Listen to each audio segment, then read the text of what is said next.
करना पड़ेगा। जब मुझे कहा गया कि नमाज पढ़ो तो मेरी माँ ने कहा पढ़ो, तो मैंने कहा मुझे इसका मतलब नहीं पता, तो उन्होंने कहा नहीं पढ़ो। मेरे बाप ने कहा मतलब समझो इसका। उसी मतलब को समझाने के लिए तो उलमा बैठे हैं आपके पास।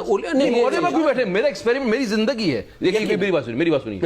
आपकी पोस्ट है गाइड करना लोगों को, लेकिन एक ऊपर वाले ने आपको जिंदगी दी है, उससे आप खुद तजुर्बा करते हो। यकीनन मुझे कोई मीडिएटर नहीं चाहिए। ऊपर वाला और मेरे बीच का रिश्ता मेरा पर्सनल है, मैं जानूंगा उसको। और ये हमारे जिस रिलीजन, सारे रिलीजन खुले हुए हैं, मैं सबके थ्रू जानूंगा कौन लोग हैं जो उनको सुनिए रहे हैं, कौन लोग हैं जो उनको बता रहे हैं कि तुम ये ऐसे बम बांधो और इनको उड़ा दो तो आप जन्नत पहुंच। कौन लोग हैं वो? चंद है, जवाब चंद लोग हैं। इस बात को जाना पड़ेगा, लेकिन उन्होंने बहकाया है ना, तो गुनाह करने वाले आम लोग गुनाह कर सकते हैं ना। उससे बदनाम कौन हो रहा है? हमारा काम है उससे बदनाम किसको कर रही है? हमारा काम है। एक मिनट, उससे बदनाम वो क्या कह रहा है? उससे वो खुद बदनाम हो रहा है करने वाला। नहीं, खुद पूरी दुनिया में अपनी दुनिया और कुरान ये कहता है ऐसा गलत करने वाले। मैं अगर मुसलमान हूं, मैं किसी के पड़ोस में जाता हूं तो मैं चाहता हूं। अरे यार बात तो सुन लो मेरे भाई, बात तो सुन लो। आप कुछ बैकग्राउंड म्यूजिक के लिए बुलाते हैं, आप कुछ लोगों को बैकग्राउंड म्यूजिक के लिए बुलाते हैं।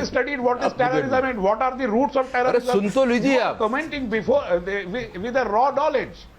आप सुन तो लीजिए। एक अगर एक लोग मिलके जो है एक रिलीजन को बदनाम कर रहे हैं, तो अगर आपको समझ है तो आप उसको डिफेंड करेंगे नहीं करेंगे? हमें डिफेंड करना चाहिए नहीं करना चाहिए? हमारा मजहब तो नफरत करना नहीं सिखाता। वो किया जा रहा है, बहुत खुल के किया जा रहा है, लेकिन सुनने वालों के कान भी खुले हुए होने चाहिए।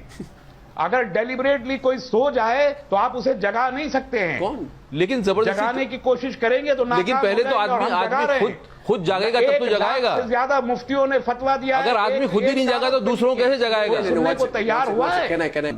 क्या है कि वो एक कोई भी आयत जो है उसके अलग अलग इंटरप्रिटेशन है। मैं आपको ऐसा इंटरप्रिटेशन बताऊंगा जो कि बिल्कुल ही संकीर्ण है, जो बिल्कुल नैरो है। एक उसका बहुत खुला हुआ इंटरप्रिटेशन है जो कि हार्मोनियस है, जो कि पूरी ह्यूमैनिटी के लिए है। वो सिर्फ एक मजहब के लिए नहीं है, वो पूरी ह्यूमैनिटी के लिए है। मैं उस इस्लाम को मैंने समझा। मैं आपको अभी I think religion is for self discovery, and unless and until you do self discovery there is no God. This is my personal opinion, and मुझे किसी का सपोर्ट नहीं चाहिए। मैंने अपनी ओपिनियन बोली है, मैंने अपनी नीयत मुझे पता है, मेरी नीयत मुझे पता है। That's my stand. कोई एक आदमी आता है, वो कुरान शरीफ की आयत का एक मतलब बताता है, दूसरा आदमी दूसरा मतलब भी बता सकता है, तीसरा आदमी तीसरा ही बता सकता है। ट्रांसलेशन की मैं आपको एग्जांपल दे दूं कि एक ही चीज को कितनी अलग अलग तरीके से इंटरप्रेट कर दिया जाता है और उससे लोगों को बलगलाया जाता है, उससे लोगों को गलत रास्ते पर डाला जाता है। लेकिन आप तो समझदार हैं, कंट्रोल किया जाता है। अक्ल सलीम अल्लाह ने आपको दिया है, हर एक इंसान को अल्लाह ने अक्ल सलीम वो है जो आपके पास अल्लाह की तरफ से दी हुई है। आप उसको सामने लेकर के बैठ जाए कि ये हमारे लिए गलत है या सही है, डिसाइड करने आपके पास है। कुरान और हदीस के साथ, लेकिन कुरान और हदीस के साथ, उससे हट के नहीं। एक सबसे बड़ी बात मैं कहना चाहता हूं, सबसे जो मुझे लगता है, मैंने जिंदगी में समझा है। मैं कुछ दिन पहले तक, कुछ सालों तक मैं कहता था अपने बच्चे को I am proud of you baby, but मैंने वो शब्द को इस्तेमाल करना बंद कर दिया अपनी जिंदगी में, क्योंकि जहां मैं कहता हूं I am proud of this, I am proud of this, I am proud of that, मैं अहंकार को बीच में ला रहा हूं, मैं गुरूर को बीच में ला रहा हूं। बिल्कुल मैं कभी भी, मतलब इसीलिए मैं उस लफ्ज़ को मैंने अपनी डिक्शनरी से निकाल दिया है। मैं अपने बच्चे को वो लफ्ज़ का बार बार उसको कहना नहीं चाहता, ना ही उसको एसोसिएट करवाना चाहता हूँ। गुरूर, तकब्बुर किसी भी चीज़ पे वो ठीक नहीं है, वो गलत रास्ते पे ही लेके जाएगा। वो ये बोल रहा है कि जिस पे मैं गुरूर कर रहा हूँ वो बड़ी है, बाकी सब छोटा है। मुझे नहीं सिखाया, मेरे इस्लाम ने मुझे नहीं सिखाया गुरूर करना।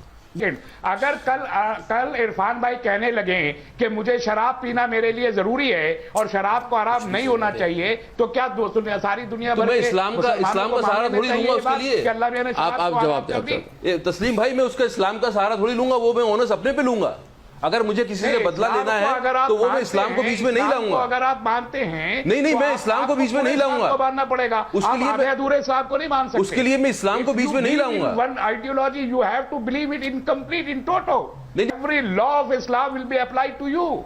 If you will consume alcohol, being a Muslim, admitting that you are a Muslim, that you are punishable. मेरे लिए मैंने जितना इस्लाम मैं मुस्लिम हूँ, वो तो आप डिसाइड कर सकते हैं कि मैं मुस्लिम हूँ कि नहीं हूँ। मैं पैदा हुआ था इस फैमिली में, और जितना मैं समझ, I have no right to decide. नहीं तो फिर आप तो पूरा लॉ बता रहे हैं कि मेरे पर पता नहीं क्या क्या कितना इल्जाम लग जाएगा, मुझे सजा हो जाएगी। I'm just quoting an example. I'm just quoting an example. If any Muslims come out and consume alcohol, it is forbidden in Islam. And nobody on earth can. तो अगर कोई कंज्यूम कर रहा है, not be forbidden in Islam.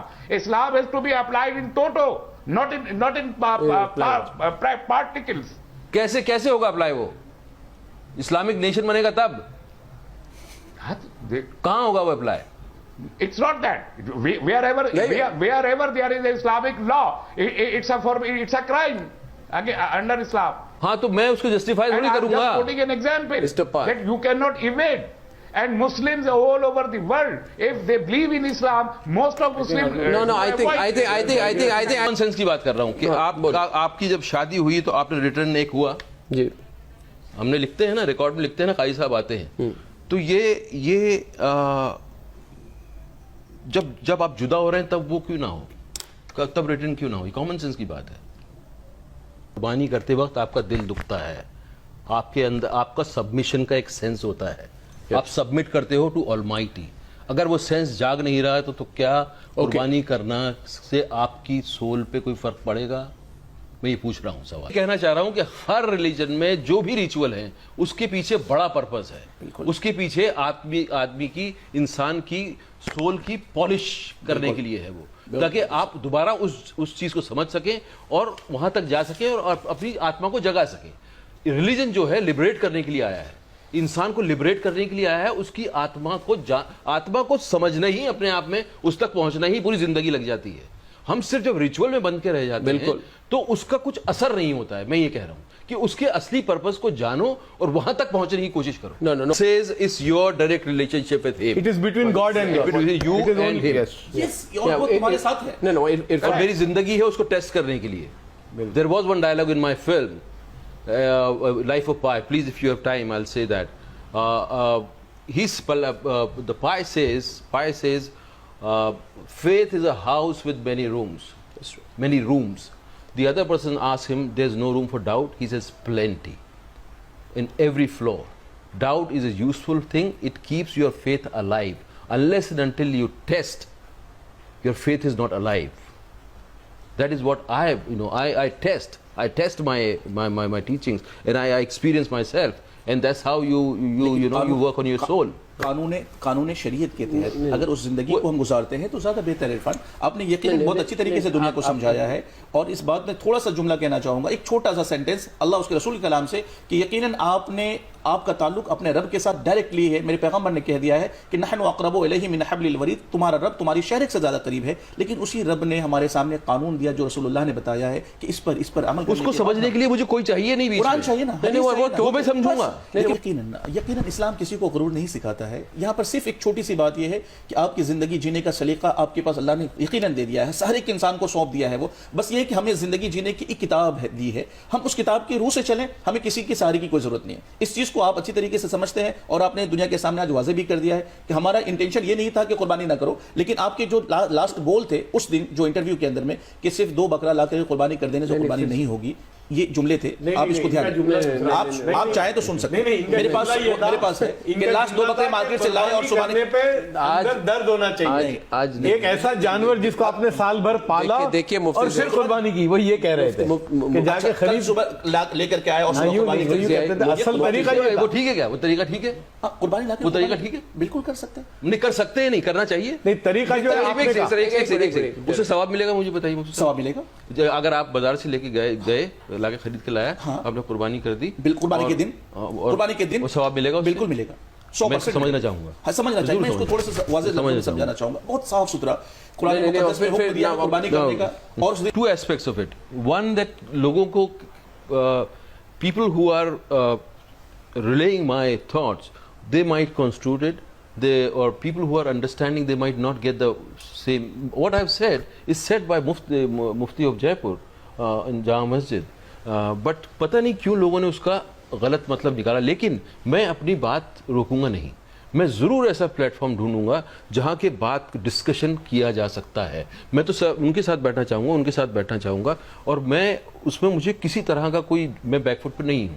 लेकिन मैं अब इतना केयरफुल रहूंगा कि मेरी बात, मैं ये जरूर देखूंगा कि मेरी बात को गलत तरीके से तो नहीं इस्तेमाल किया जा रहा। जी, इन्हीं तक गलत पहुंच गई मेरी बात। वो जो बैठे हुए हैं भाई साहब, इनका नाम क्या है, तस्लीम रहमान, ये बैकग्राउंड म्यूजिक है भाई साहब, इनका इन तक ये सुन रहे हैं मेरी बात, उसके बावजूद गलत समझ रहे हैं। तो ये कम्युनिकेशन, एक्चुअली कम्युनिकेशन का प्रॉब्लम ये है, कम्युनिकेशन लगता है कि हो गया, वो सबसे बड़ा होता नहीं है।